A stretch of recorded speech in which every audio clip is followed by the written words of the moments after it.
Skippity, how to play. The object of the game is to collect the most complete sets. A complete set is one skipper of each color. Lay out the board and randomly place one skipper on each square, leaving the 4 in the center empty. Return the unused ones to the box. They will not be used. The oldest player goes first, then play proceeds clockwise.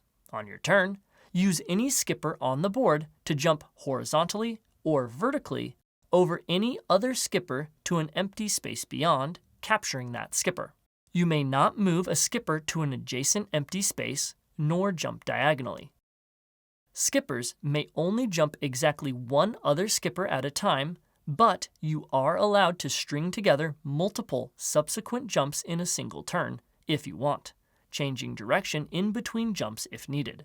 Once a skipper has been jumped, it is immediately removed from the board and added to a personal collection in front of you, where you should stack them by color. The game ends when there are no available jumps.